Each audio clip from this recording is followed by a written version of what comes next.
Coffee पर Kurukshetra show में मेहमानों द्वारा व्यक्त की गई राय और कमेंट्स उनके निजी विचार हैं। मेहमानों की राय को इंडिया टीवी या शो के होस्ट की राय ना मानी जाए। इंडिया टीवी का मकसद किसी भी व्यक्ति या वर्ग की भावना को ठेस पहुंचाना नहीं है।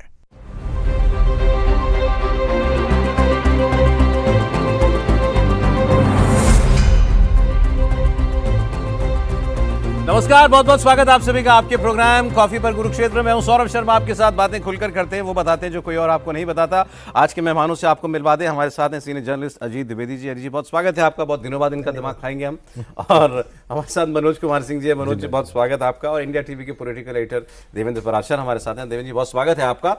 तो अभी की देखिए खबर तो यह है कि शुभेंदु अधिकारी जी, बंगाल के नए मुख्यमंत्री, वो दिल्ली आए हुए हैं और उनकी मुलाकात प्रधानमंत्री से अभी थोड़ी देर पहले ही हुई है। तो एक उनका दिल्ली आना एक डेवलपमेंट है। बीजेपी के अध्यक्ष से भी मिले, रक्षा मंत्री से मिले, होम मिनिस्टर से मिले, अब उनकी प्राइम मिनिस्टर के साथ मुलाकात हुई है। और एक बंगाल के बारे में बहुत से लोगों का, मुझे तो प्रदीप जी की सच बताऊं अजीत जी, आपकी कुर्सी पे चूंकि वो रोज बैठते हैं, एक बात उनकी मेरे दिमाग में अटक गई। उनकी कुर्सी पर हम बैठते हैं। हमारी कुर्सी पर वो रोज बैठते नहीं, उनकी कुर्सी पर हम आज बैठे हैं। तो उनकी कहीं एक बात दिमाग में अटक गई। उन्होंने कह दिया कि बीजेपी अब बंगाल को गुजरात बनाएगी। मैंने उस दिन भी पूछा उनसे कैसे, तो उन्होंने कहा आप देखिएगा कि बंगाल में सारी बंगाल की भूमि पर बीजेपी के विचारधारा के लिए वो भूमि बहुत उर्वरा है विचार के हिसाब से भी, और बीजेपी अब अफोर्ड नहीं कर सकती बंगाल को अपने हाथ से कभी जाने देना। बिल्कुल। और बंगाल का एक ट्रेडिशन भी रहा है कि जो आता है वो तो फिर उसको लंबा मौका बंगाल की जनता देती है। तो वो बस वो सब सारे बात जानते हैं। लेकिन क्या एक्चुअली ये बात पॉसिबल है कि बीजेपी लंबे समय तक बंगाल को होल्ड करे? अब शुभेंदु जी आए हैं तो इस पर हम लोग और चर्चा करेंगे। और ये और इंटरेस्टिंग इसलिए होगा कि शुभेंदु अधिकारी सो कॉल्ड इंपोर्टेड नेता है, तो उस पर हम बात करेंगे। एक चर्चा और जो इनके आपके एक कोलीग के इनके मतलब बिल्कुल इस बिरादरी के एक सीनियर आदमी ने कह दिया, इस कौम के सीनियर व्यक्ति ने कह दिया कि भाई बीजेपी कहीं जाने वाली नहीं अभी 20 साल। तो उस पर बहस छिड़ गई पूरे देश के अंदर। अब ये क्लियर हो गया कि उन्होंने कहा कि 2014 से 20 साल तो 2034 तक, ये उन्होंने कहा एक्चुअली। तो कि मतलब अगला, उन्होंने डिक्लेयर कर दिया कि अगले इलेक्शन में बीजेपी को कोई चैलेंज नहीं है। कुल मिलाकर देश के अंदर बीजेपी जिस तरीके से जीत रही है 24 के इलेक्शन के बाद, वो उसकी कोई सेंट्रल थीम है जिसकी लोग बीजेपी को चुन रहे हैं लगातार, या हर स्टेट का अपना एक अलग इशू है, अलग तासीर है, अलग वजह है, उसकी वजह से वो नतीजे हमको देखने को मिले जो आपको हरियाणा में, महाराष्ट्र में, दिल्ली में, बिहार में, बंगाल में देखने को मिला? क्या उसकी कोई सेंट्रल थीम भी है? मैं ये समझना चाहता हूं, या नहीं वो हर केस को आइसोलेशन में उसके अपने मुद्दों के साथ ही हम उसको जज कर सकते हैं? मैं बंगाल से शुरुआत करता हूं।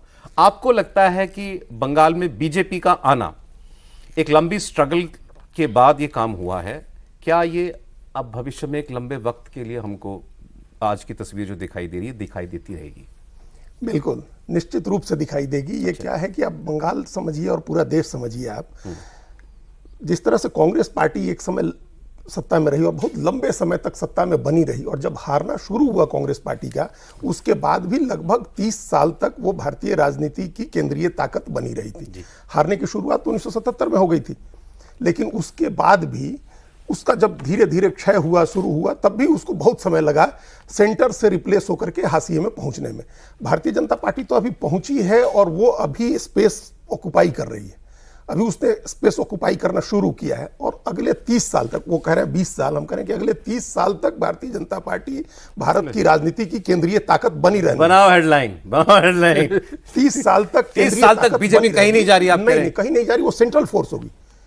उसका क्षय शुरू होगा जब हारने की शुरुआत भी होगी, उसके बाद भी केंद्रीय ताकत बनी रहेगी अगले 30 साल तक। एक तो ये ओवरऑल आप कंट्री की बात मान लें। पश्चिम बंगाल में भारतीय जनता पार्टी को बहुत पहले आकर के और वो स्पेस उसको ले लेना चाहिए था, क्योंकि जो राष्ट्रवाद है और जो सांस्कृतिक राष्ट्रवाद है, जो एक सेंट्रल नैरेटिव हम लोग मेटा नैरेटिव जिसको कहते हैं, वो ऑलरेडी बीजेपी जिस मेटा नैरेटिव को लेकर के चलती है, उसके लिए सबसे उर्वर जमीन पश्चिम बंगाल थी।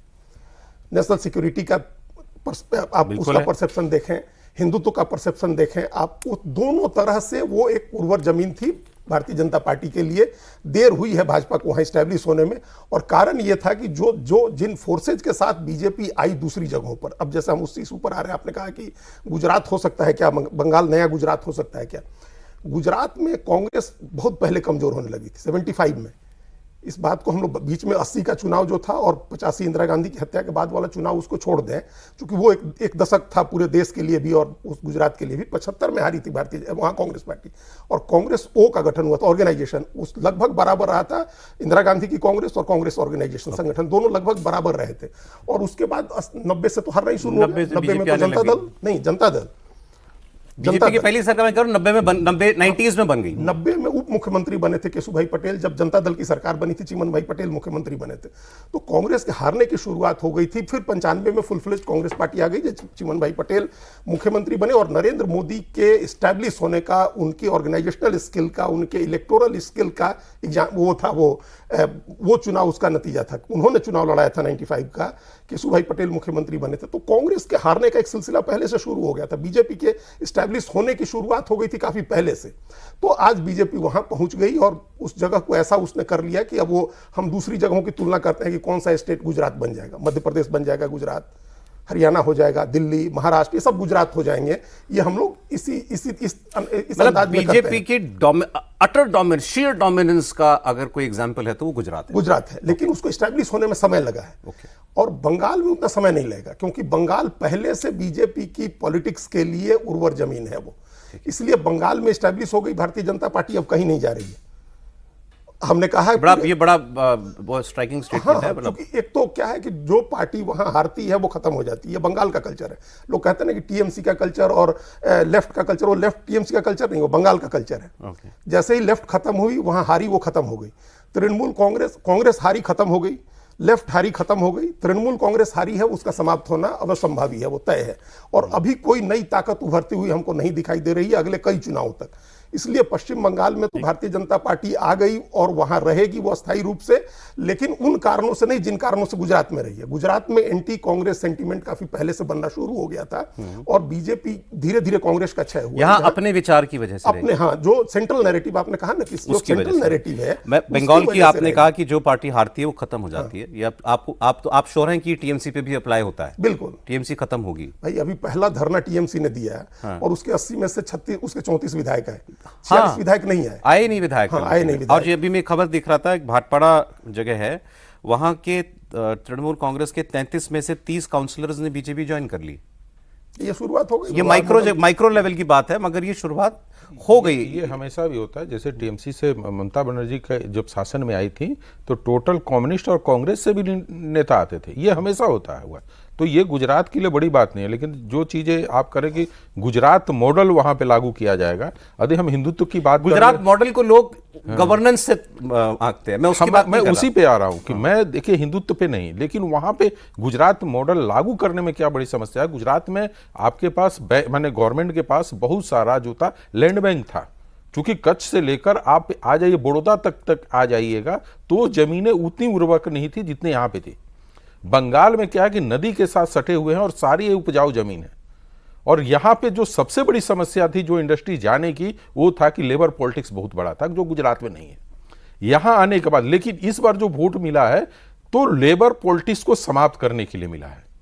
तो हम समाप्त कैसे करेंगे? अब कह सकते हैं कि एक बड़ा बंदरगाह भी है, सबसे गहरा वहां का समुद्री जो इलाका है वो वहां पे है। यदि उसको देखा जाए, आप बात कुछ लिटरली ले गए मुझे लग रहा है। सरप्राइज की तरह ही नहीं ले रहे हैं, ये गवर्नेंस वो बात कह रहे हैं कि मतलब बीजेपी के लिए पॉलिटिकली नहीं, मैं इंडस्ट्री के रूप में भी देख रहा हूँ कि जो लोगों ने भी जरूरी है। हाँ, जो वो काम तो बीजेपी को वहां करना ही पड़ेगा। देखिए भद्र लोग यदि आए हैं उनके पास, तो ये मत सोचिए कि आप हिंदुत्व को ही ध्यान में लेके आए।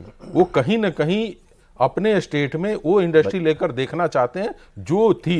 एक तो आप लोगों ने फिर अगेन आपकी कौम ने ये भद्र लोग का इतना ढिंडोरा पीटा, इतना ढिंडोरा पीटा, ये भद्र लोग है और जाने मतलब जैसे उससे बड़ा इंटेलेक्चुअल भारत में कोई होता ही नहीं। वो मानते भी एक बात नहीं, मैं इसे कह रहा हूँ। और वो तो भाजपा के साथ जाना तो उसके लिए पाप है, it is a sin for them. वो तो आदमी जैसे खुदकुशी कर लेगा, लेकिन वो भाजपा को वोट नहीं दूंगा, ऐसा बताया गया कि ऐसा भद्र लोग है वहां। मैंने कल ही इसी प्रोग्राम में, आप थे ना कल, आपके सामने मैंने उदाहरण दिया कि ममता बनर्जी अपने वार्ड में हारी, भवानीपुर में अपने वार्ड में हारी। एक अलग अलग बूथों में कितने 600 कुछ कितने बूथ थे, उसमें से 70% बूथ शुभेंदु जीते हैं। कहीं किसी बूथ पे 40 वोट मिला है, किसी बूथ पे 50 वोट मिला है। अभी हम इस प्रोग्राम में जब खड़े थे, जब लाइट वाइट सब सेट हो रही थी, एक छायाकार जो इस कैमरे के पीछे आपको दिखाई दे रहे होंगे, वो मुझे अभी 10 मिनट पहले बता रहे थे कि ममता बनर्जी का घर जिस गली में है वहां वही है ना भद्रलोक, एकदम। भद्रलोक ही रहता है ना वहां कलकत्ता में। नहीं, बोले ममता बनर्जी के घर के अगल बगल का आपको बता दें सौरभ जी, उसमें बहुत सारे ऐसे हैं जो बाहर से आकर, अरे जो भी मैं कह रहा हूं कलकत्ता शहर ना, आप लोग ये मानते थे ना कलकत्ता भाजपा के लिए जीतना बहुत मुश्किल है। नहीं, ये कभी नहीं माना गया था। कितनी की सीट मिली थी भाजपा को पिछली बार? नहीं, पिछली बार तो हम लोग क्या 0 थी, लेकिन इस बार कोई ऐसा जगह नहीं होगा। आप अपनी बात मत कीजिए, मैं जनरल बात कर रहा हूं। जनरल आपने तो कहा था भाजपा जीती, क्या बताया था? कलकत्ता भद्रलोक। वो कह रहे ममता की गली के बाहर से बैरिकेड हटा और जब मीडिया अंदर गया उन दुकानों में, उन घरों में बात करने के लिए जो ममता बनर्जी के घर के आसपास के घर हैं, बगल अगल बगल के, तो सब गालियां दे रहे थे, परेशान थे कि हमारा जीना मुश्किल हो गया था यहां पे। ये हालत है, ये सेंटिमेंट था। और हमको तो ये बताया जा रहा था कि ना साहब ये तो ये क्या कहते हैं, क्या शब्द है उसका, अनब्रीचेबल, ये ऐसा किला है जो भेदा ही नहीं जा सकता बीजेपी के द्वारा।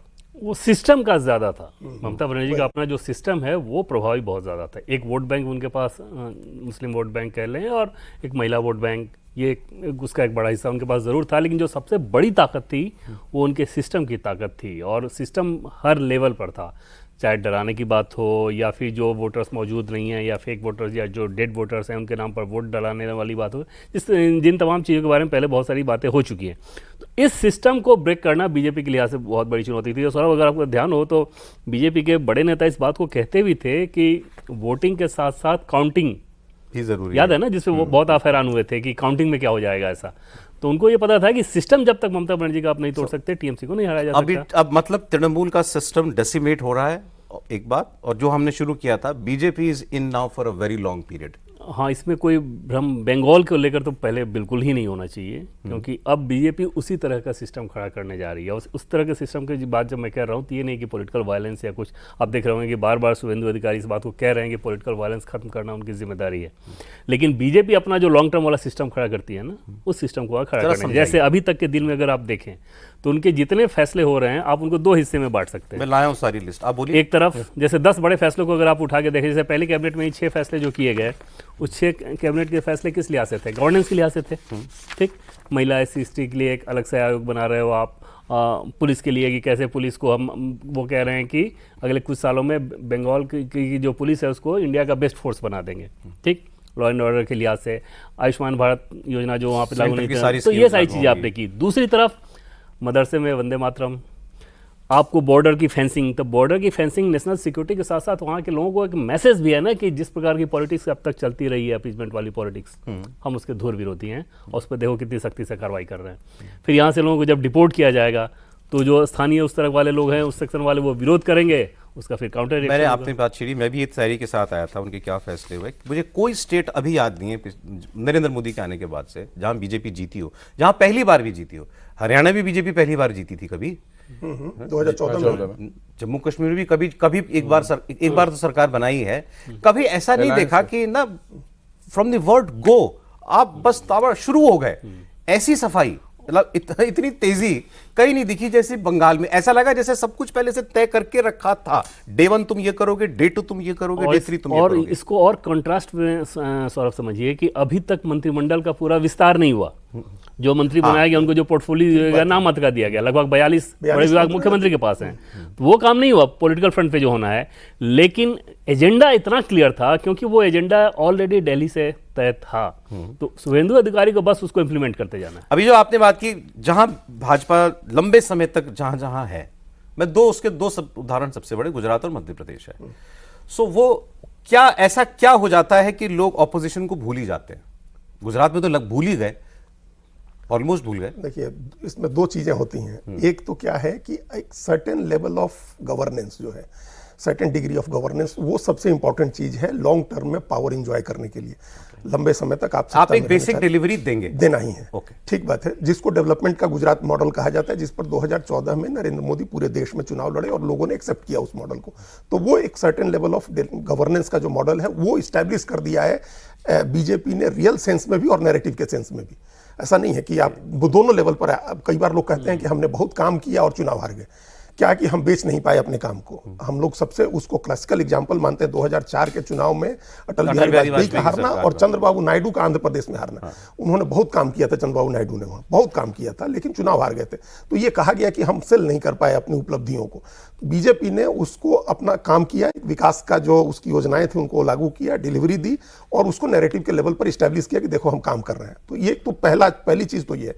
दूसरा क्या है, ऑर्गेनाइजेशनल स्ट्रेंथ जो है वो सबसे इंपॉर्टेंट चीज है। दूसरा सेकंड इंपॉर्टेंट चीज जो बीजेपी ने जिसको साध लिया है, आप एक बात समझिए सौरभ जी की जो डेमोक्रेटिक प्रोसेस है ना, उसको आप डिफाई नहीं कर सकते, उसको पास नहीं कर सकते आप चुनाव जीतने के लिए, चाहे कितना भी पावरफुल व्यक्ति क्यों हो जाए, चाहे इंदिरा गांधी का इमरजेंसी का पीरियड हो या अभी का डोमिनेंस जो मोदी और अमित शाह के ऑर्गेनाइजेशन और गवर्नेंस का जो डोमिनेंस है, कितना भी हो जाए आप उस डेमोक्रेटिक प्रोसेस को पास नहीं कर सकते, मतलब उसको आप बाईपास करके नहीं जीत सकते हैं चुनाव। वो आपको उसके हिसाब से ही चलना है। तो उसके लिए जरूरी है कि आपके पास ऑर्गेनाइजेशन का स्ट्रेंथ हो और आपकी नेटवर्किंग ग्राउंड लेवल पर हो, पंचायत से लेकर के म्युनिसिपैलिटी से लेकर के शहर गली मोहल्ले आपके नेटवर्किंग हो। जब शक्ति केंद्र बनाए, जब इस तरह का नाम रखा गया, पन्ना प्रमुख बनाए गए, शक्ति केंद्र बनाए गए, ये आज की बात नहीं है। और एक समय था, आज तो कम हो गया, नहीं तो एक समय था जब हजारों हजार पन्ना प्रमुखों की बैठक को अमित शाह संबोधित करते थे। तो आपने जो नेटवर्किंग की, जो ग्राउंड लेवल पर अपना ऑर्गेनाइजेशनल स्ट्रेंथ खड़ा किया, जो अपने ये दूसरी चीज, दो बात हो गई। आपने कहा बेसिक गवर्नेंस और दूसरा ऑर्गेनाइजेशन, और दूसरा ऑर्गेनाइजेशनल स्ट्रेंथ, उसकी नेटवर्किंग और चुनाव लड़ने की मशीनरी का डेवलप करना। ये एक सेंट्रल, जो पहले बोला ना हमने कि सेंट्रल नैरेटिव एक हो गया और ये केंद्रीय ताकत हो गई बीजेपी की। उसके अलावा स्टेट टू स्टेट वेरी करती है उसकी जो टैक्टिक्स होती हैं। स्ट्रेटजी और टैक्टिक्स समझते हैं ना, कि स्ट्रेटजी है ब्रॉडर स्ट्रेटजी जिसकी हम लोग अभी बात कर रहे हैं। उसके बाद स्टेट टू स्टेट टैक्टिक्स उसकी वेरी करती है।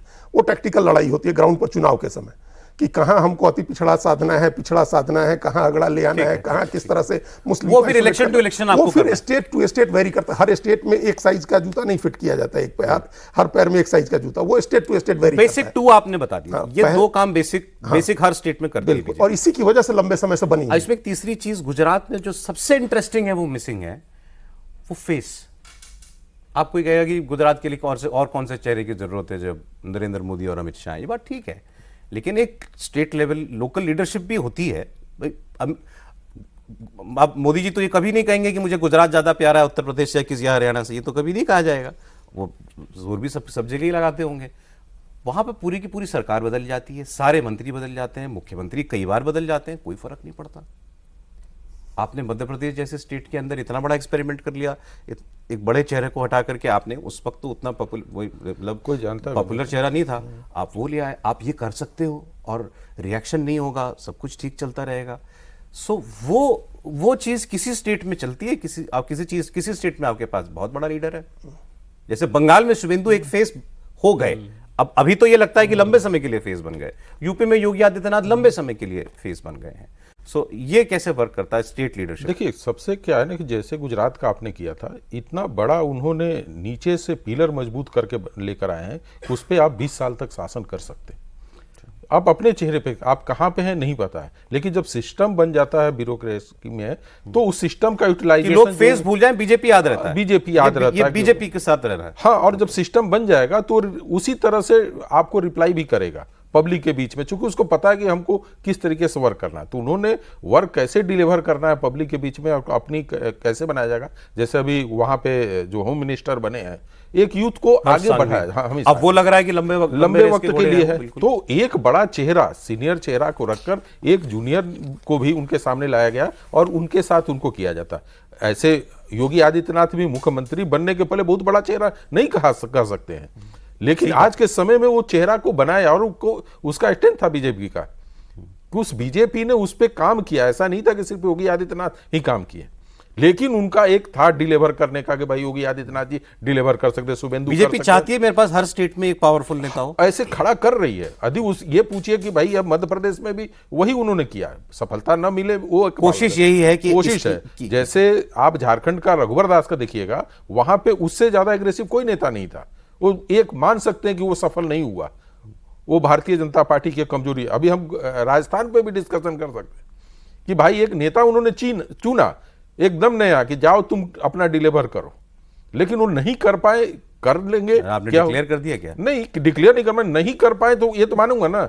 आज के डेट में नीट का सबसे बड़ा ज्यादा आंदोलन कहां हो रहा है? ठीक है, वही हो रहा है। कांग्रेस यदि आज के डेट में कोई भी आंदोलन कर रही है तो उसके लिए राजस्थानी मिल रहा है। सो स्टेट लीडरशिप भी मैटर करती है, बहुत ज्यादा करता है। चेहरे के साथ अपने आप को, पार्टी का स्ट्रेंथ, और दोनों मिलकर जब आगे बढ़ते हैं तभी वहां पे पार्टी लंबे समय तो तक। तीन बातें होगी, दो बातें आपने बताई, तीसरी बात इसमें जोड़ दी। बीजेपी की सक्सेस के और लॉन्ग टर्म सस्टेनेंस के तीन पार्ट, एक बेसिक गवर्नेंस, दूसरा बेसिक डीप ऑर्गेनाइजेशन स्ट्रेंथ, और तीसरा स्टेट लीडरशिप। आप इसमें कुछ ऐड करना चाहेंगे? उसमें इतना विस्तार से समझने के बजाय उसको एक लाइन में अगर आप समझिए ना कि सिर्फ नरेंद्र मोदी वो फैक्टर हैं जिसके चलते सब कुछ हो रहा है। तो फिर जब मतलब ये और नरेंद्र मोदी एरा में और पोस्ट नरेंद्र मोदी एरा में नहीं रहेगा कि नरेंद्र मोदी से पहले क्या था, सारी चीजें थी ना, सारी विचारधारा थी, सारा संगठन था, सारा कुछ था, क्यों नहीं रिजल्ट आ रहा था? और आज जो लोकप्रियता, जो कंसेप्ट, जो ताकत मतलब पार्टी की लीडरशिप की ताकत में मैं कह रहा हूँ कि वो इस रूप में चुनाव जीतने में आपको योगदान देती है कि पूरी की पूरी यूनिट इस चक्कर में मेहनत में अपने आप को झोंके रहती है कि ऊपर कोई देख रहा है, मेरी मॉनिटरिंग हो रही है, अच्छे से काम करूँगा तो रिवार्ड मिलेगा, खराब से काम करूँगा तो बाहर चला जाऊँगा। तो उस तरह की जब अथॉरिटी हो ना पार्टी के पास, तो पार्टी फिर अपनी पूरी ताकत। और एक चीज़ में समझिए सौरभ कि बीजेपी चुनाव जीतने के लिए किसी भी हद तक जाती है। जब किसी भी हद की आप बात करते हैं तो मेहनत की बात कीजिए। जैसे उसमें आपको ऐसे नेता दिख रहे हैं ना कि अच्छे बड़े बड़े नेता कि एक विधानसभा में लगा दिया जाता है और उस विधानसभा में अपनी पूरी ताकत उनको झोंकनी है। राष्ट्रीय नेता हैं, जैसे दिल्ली के चुनाव को आपने कैसे देखा कि बड़े बड़े नेता भूपेंद्र यादव, धर्मेंद्र प्रधान, इन सुनील बंसल, इन नेताओं को दो विधानसभा सीट दिया जा रहा है और उनको ये नहीं कहना है कि मैं इतना बड़ा नेता हूं, मैं इतने छोटे कंस्टिट्यूंसी में काम नहीं करूंगा। आप अपनी पूरी ताकत लगाते हैं। नहीं, मैं आई एम वेरी श्योर कि नरेंद्र मोदी भी इसी इंटेंशन से काम करते होंगे कि मैं जो भी सिस्टम क्रिएट कर रहा हूं इट विल आउटलास्ट मी, मेरे बाद भी ये रहेगा और ये मेरे बाद भी इतना ही एफिशिएंट रहेगा। इसका एग्जाम्पल आपको आरएसएस से बड़ा और क्या एग्जाम्पल मिलेगा? हेडगेवार जी कितने साल रहे प्रमुख और उनके बाद के लोग कितने साल प्रमुख रहे? वहाँ तो ऐसे ही होता है ना, कोई चुनाव ना तो रहता नहीं। सेंस में ये कह रहा हूँ कि उन्होंने जो बीज बोया उसके बाद निश्चित तौर पर मकसद तो यही रहेगा। लेकिन अभी जो फर्क आपको नजर आ रहा है, भविष्य में क्या होगा तो बात को देखने वाली बात होगी कि क्या हो रहा है। लेकिन अभी जो फर्क है वो नरेंद्र मोदी फैक्टर के चलते है। वो नरेंद्र मोदी फैक्टर में वो सारी चीजें आ जाती हैं। आपके पास इतना पॉपुलर फेस जिसको लोग पूरे देश में पसंद करते हैं, आपके पास ऐसा व्यक्ति जो हर राज्य की समझ रखता है, वहाँ के पल्स समझ रखता है, उसके हिसाब से कंसेप्ट देता है। अमित शाह उनके साथ उसको इम्प्लीमेंट कर देते हैं। एक आदमी इतने सारे राज्य कैसे देख लेता है? जिस व्यक्ति ने अपना 5 दशक इन्हीं सारी चीज़ों में दिया हो और जो अपना 24 घंटा इन्हीं सब चीज़ों में दिया हो। अभी भी तो उनको 24 घंटा उनका और क्या काम है? रात में 2 बजे भी उनके फ़ोन जाते हैं, 3 बजे भी फ़ोन जाते हैं नेताओं के पास, सुबह अर्ली मॉर्निंग से भी फिर शुरू हो जाएगा। तो प्रधानमंत्री नरेंद्र मोदी को 24/7 पब्लिक लाइफ ही जीनी है, चाहे गवर्नेंस का मसला हो या पॉलिटिक्स का मसला हो। स्टेट की गवर्नेंस भी वो फॉलो करते हैं, स्टेट का सारा कंसेप्ट वो फॉलो करेंगे। इलेक्शन को आपको किस तरीके से लेके जाना है, वहाँ से क्या फीडबैक आ रहा है, ये सारी चीज़ें तो उसी लेवल पर तय होती। कोई भी फैसला अगर आप देखेंगे तो बीजेपी का ढांचा एक फैसला कर लेता है, फैसला करने के बाद सीधे जाता है उनके पास, वहाँ से वो अपना इनपुट देते हैं। जैसे पार्टी के राष्ट्रीय अध्यक्ष का चयन करना था, ये उनका कंसेप्ट आया कि अब हमको आगे देखना चाहिए, 50 साल से कम उम्र के व्यक्ति को तो पार्टी को देखना चाहिए। तो बीजेपी में जितना नयापन आप देख रहे हैं उसके सिस्टम को मजबूत बनाने में, इस नयापन की वजह ही वही है। पॉपुलर वेलफेयर स्कीम हो, उस वेलफेयर स्कीम को कैसे फॉलो करना है, आपके पास क्या सिस्टम होना चाहिए। पार्टी के दफ्तर में जब वो आते हैं बैठक करने के लिए और जो मंत्र देते हैं, आपको ध्यान होगा ना बीजेपी के राष्ट्रीय अध्यक्ष JP नड्डा जी ने इस बात को कहा था, हमसे बातचीत करने में इंटरव्यू के दरमियान ही कहा था कि उनके पास किसी भी विषय को लेकर हम लोग कितना भी तैयार होकर जाएं, 4-5 नई चीज़ें लेकर आ जाते हैं। 2011 की बात है सौरभ जी, कोई एजेंसी उनके साथ पार्लियामेंट इलेक्शन की बात बता रहे हैं, जो पहली बार वो PM के लिए जा रहे थे। जब वो टीम पहुंचती थी तो काफ़ी तैयारी होकर, चूंकि 1 महीने पहले बता दिया जाता था कि इस दिन के साथ आपके मोदी जी के साथ बैठक है, और जब टीम पूरी तैयारी करके जाती थी तो 10 ऐसे क्वेश्चन होते थे जिसका जवाब नहीं दे पाती थी और बोलते थे कि आपकी तैयारी अधूरी है। उसको हिमलिएट नहीं करते थे, वो ये बताते थे कि तुम इतना जो किए वो भी ठीक है, लेकिन ये 10 छोड़ दिए हो तुम, इस पे अब आप काम करो। व्यक्ति जब काम करता है तो चीजों को समझता भी है और समझाता भी है। अब वो इतने लंबे समय से रह गए हैं कि भारत के किसी भी राज्य का, मुझे लगता है कि विधानसभा के बारे में पूछेंगे तो ये भी नॉलेज हो गया होगा कि भाई इनकी बात का मतलब समझिए ना, ये कह रहे हैं ये सब चमक धमक लाव लश्कर सब कुछ सत्ता सब मोदी जी की वजह से है। इसमें कोई भ्रम ही नहीं होना चाहिए कि ये नरेंद्र मोदी के चलते है सौरभ। मोदी जी जब तक एक्टिव है तभी तक है। नहीं, ये तो अभी तक नहीं है, ये बात नहीं। ये आपका अपना अंदाजा मैंने है। प्री और पोस्ट दोनों पूछा था आपसे। पोस्ट किसने देखा, भविष्य किसी ने किसी देखा ने है क्या कि भविष्य में क्या होने वाला है? वर्तमान में जो हो रहा है वो बताया जा रहा है कि वर्तमान। और सर अब एक चीज और, आपको प्रधानमंत्री नरेंद्र मोदी की जितनी क्षमता को पब्लिक लाइफ में होने के चलते आप जानते हैं, या जो लोग भी जानते हैं, मुझे लगता है कि उससे कई गुना ज़्यादा क्षमता वाले वो व्यक्ति। और ये बात बहुत लोगों को सुनने में ऐसा लग सकता है कि अरे यार ऐसा कैसे। जो लोग उनसे मिलकर निकलते हैं ना, उनके व्यक्तिगत अनुभव पूछ लिया कीजिएगा। वो चाहे किसी भी फील्ड के हों, स्पोर्ट्स के हों तो, इकोनॉमी से रिलेटेड हों तो, पॉलिटिक्स के हों तो, सोशल वर्क के हों तो। नेताओं से ज़रा बात कीजिए। अपोजिशन वाले जो मुख्यमंत्री हैं वो जब मिलकर निकलते हैं, मुझे याद है नीतीश कुमार जी आए थे 2015 के बाद यहाँ पर दिल्ली, और 15 में तो बीजेपी और जेडीयू अलग अलग थी। मिलकर निकले, और बाहर निकलने के बाद उनके साथ जो ऑफिसर सब थे, उनमें से एक का कहना था कि अरे यार आदमी तो कमाल का है, और गजब का हार्ड टास्क मास्टर। अपोजिशन वाले राज्य के मुख्यमंत्री की कोर टीम का ब्यूरोक्रेट अगर इस तरह का ओपिनियन दे रहा हो तो सोचिए क्या इंप्रेशन लेकर अंदर से आप आ रहे हैं। कल जो 3.5-4 घंटे बैठक हुई थी, उस बैठक में खाली आप पता कीजिए कि हाँ पीएम ने किन किन चीज़ों को लेके कहाँ क्या बात बोला, किस प्रेजेंटेशन में किन कमियों को निकाला, तो समझ में आता है कि किस लेवल की नरेंद्र मोदी की, मतलब जिसमें ये मेरी अपनी अंडरस्टैंडिंग है कि जैसा आपने कहा कि एक लाइन में रहे तो नरेंद्र मोदी की वजह से सब कुछ है। नरेंद्र मोदी को क्यों वोट इतना, इस सब जगह जो कुछ विस्तार बीजेपी का दिख रहा है ये नरेंद्र मोदी के एरा में ही हुआ, नरेंद्र मोदी के प्रधानमंत्री बनने के बाद ही हुआ, ये बिल्कुल सच बात है। तो क्यों हुआ उसका मेरे लिए मुझसे पूछे तो वो है कि नरेंद्र मोदी में भरोसा, इस आदमी पर लोग भरोसा करते हैं, सिंपल। देखिए उसमें भी अब 2 कारण है। पहला कारण तो ये है कि जो एक गवर्नेंस का डेवलपमेंट का एक मॉडल है जो नरेंद्र मोदी के साथ जुड़ा, बिल्कुल, कि इन्होंने विकास किया गुजरात का, इन्होंने वहाँ लॉ एंड ऑर्डर बनाया, काम करना जानते हैं। हाँ, तो ये एक विकास वाली बात जो बनी। और दूसरी हिंदुत्व के साथ जो उनका चेहरा आइडेंटिफाई हुआ, नेशनलिज्म के साथ जो उनका चेहरा आइडेंटिफाई हुआ गुजरात में, गुजरात के दंगों के बाद, उस समय ये लगा, उसके पहले तक गुजरात की ऐसी स्थितियां थी, मुस्लिम आबादी बहुत नहीं थी, लेकिन स्थिति ये थी कि हिंदू भय में रहता है, ये एक धारणा थी। और गुजरात के बाहर भी ये धारणा थी, ये माना जाता था कि हिंदू भय में रहता है। तो ये धारणा टूटी नरेंद्र मोदी के वहाँ मुख्यमंत्री बनने के बाद। देखिए उसके पहले से बीजेपी के मुख्यमंत्री बन रहे थे, केशुभाई पटेल 95 में मुख्यमंत्री बने, और हमने पहले ही बताया 90 में उप मुख्यमंत्री बन गए थे, लेकिन ये धारणा नहीं टूटी थी। तो हिंदुत्व की एक जो धारणा उनको लेकर के बनी, उनके चेहरे से जो आइडेंटिफाई किया लोगों ने, देश के लोगों ने, और विकास को उसके साथ जोड़ा उन्होंने। तो ये दोनों चीज़ें आज इतनी डीप रूटेड हो गई हैं हिंदुस्तान में, जिसको कह रहे हैं देवेंद्र जी, कि वो इतनी डीप रूटेड हो गई हैं। सिर्फ हिंदुत्व नहीं है, कोई एग्रेसिव हिंदुत्व नहीं है, कोई वायलेंट हिंदुत्व नहीं है, असर्टिव हिंदुत्व नहीं है। एक हिंदुत्व है कि हिंदू प्रथम है, राष्ट्र प्रथम है, और विकास की धारणा है। ये दोनों नरेंद्र मोदी के साथ जुड़ी, और इसकी वजह से पूरे देश में एक उनकी छवि बन गई ऐसी, जिसको आपने कहा भरोसे का नाम दिया। तो विकास के साथ हिंदुत्व की छवि जो बंगाल में जीत का कारण बनी है, जिसके भरोसा दिलाया कि एक विकास भी होगा, यहाँ चुनाव भी जीतेंगे और हिंदुत्व का दिन भी आएगा, जो सांस्कृतिक राष्ट्रवाद हमने सबसे पहले अपने उस रिमार्क में कहा था। तो ये 2 चीजें उनके साथ इतनी डीप रूटेड हो गई हैं कि उनके साथ, उनके रहने से तो सारी चीजें परफेक्ट रहेंगी, लेकिन उनके बाद भी जब क्षरण सुख, हमने कहा कि क्षय अगर होता भी है तब भी बहुत समय लगेगा। आप लोग इस पे इतना कॉन्शियस क्यों हो रहे हैं? कॉन्शियस नहीं है, हमने कहा पहले भी, हमने कहा कॉन्शियस नहीं, हमने पहले कहा कि वो क्षय जब शुरू होगा, क्षरण शुरू होगा, तब भी बहुत समय लगेगा। इतनी मजबूत हो जाएगी भारतीय जनता पार्टी, इतने स्टेट्स में उसकी गवर्नमेंट होगी, इतना मजबूत ऑर्गेनाइजेशन होगा, उसका नैरेटिव इतना स्ट्रांग होगा कि उसके बाद भी बहुत समय लगेगा।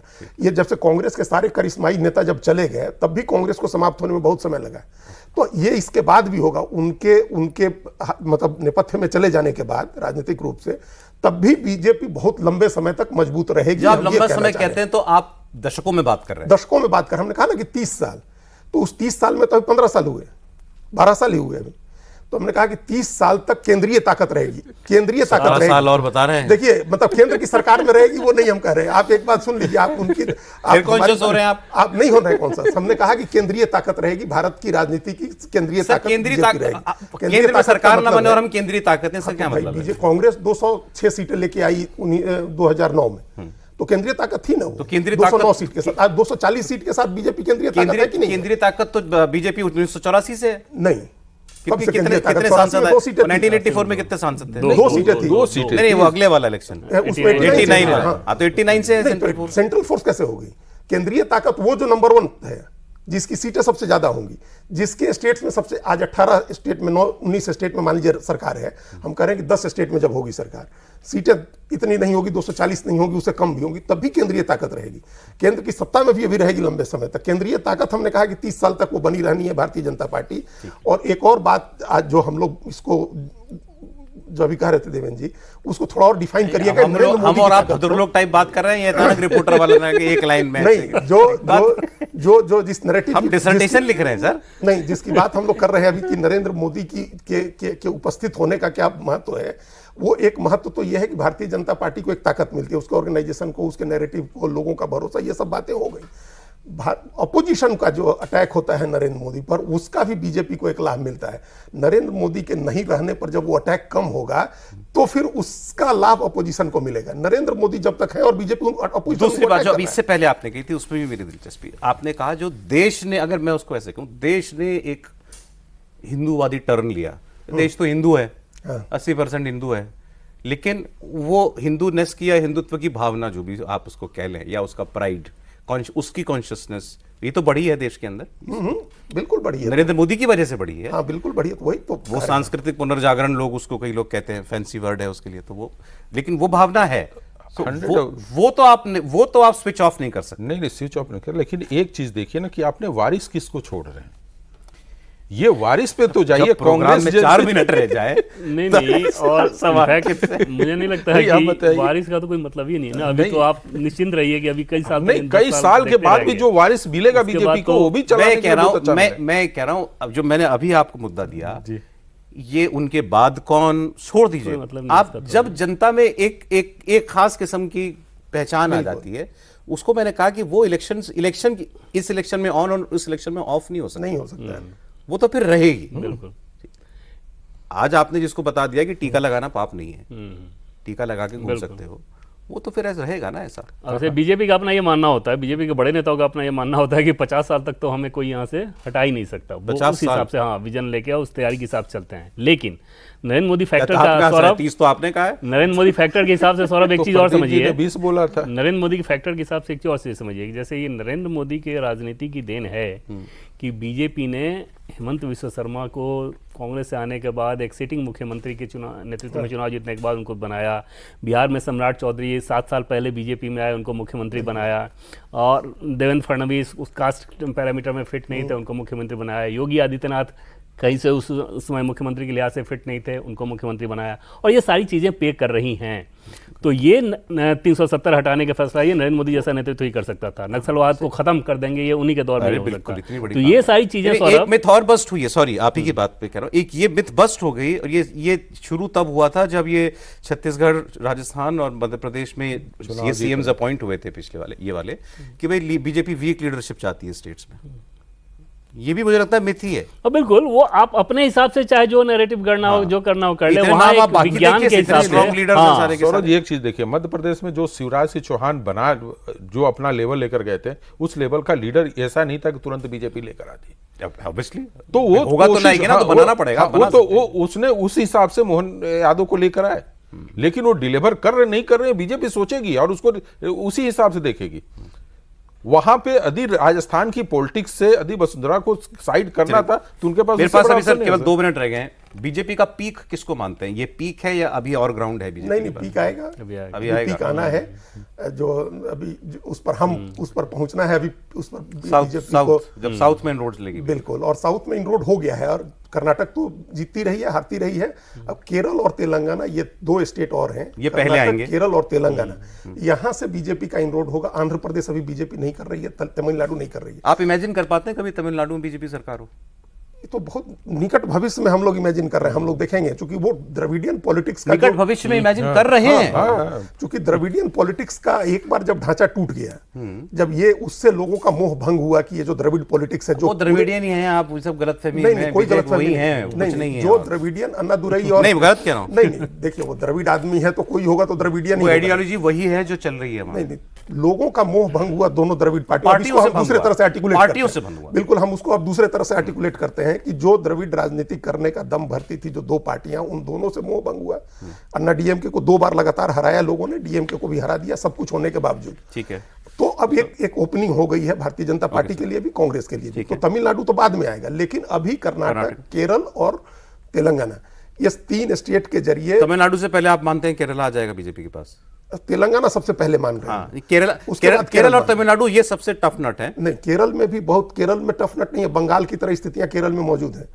45% जहां क्रिश्चियन और मुसलमान हैं, 48% वहां भारतीय जनता पार्टी के लिए बहुत आसान स्थिति। तेलंगाना, केरल, कर्नाटक, बीजेपी किस ऑर्डर में सोचती है अपने लिए? कौन से राज्य पहले बीजेपी को मिल सकता है? कर्नाटक तो ऑलरेडी है, सॉरी, केरल, तमिलनाडु और तेलंगाना, और इन तीनों को लगभग एक हिसाब से समझ रही है कि इसमें बहुत ज़्यादा वक्त नहीं लगना है।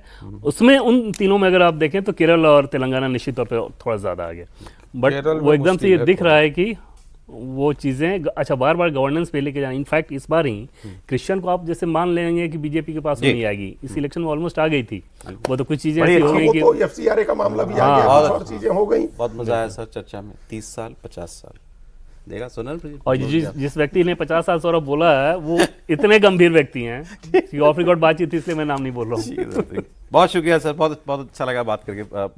अजीत जी बहुत धन्यवाद, मनोज जी बहुत शुक्रिया, देवेंद्र बहुत धन्यवाद आपका। कॉफी पर कुरुक्षेत्र देख रहे थे आप, अभी इतना ही।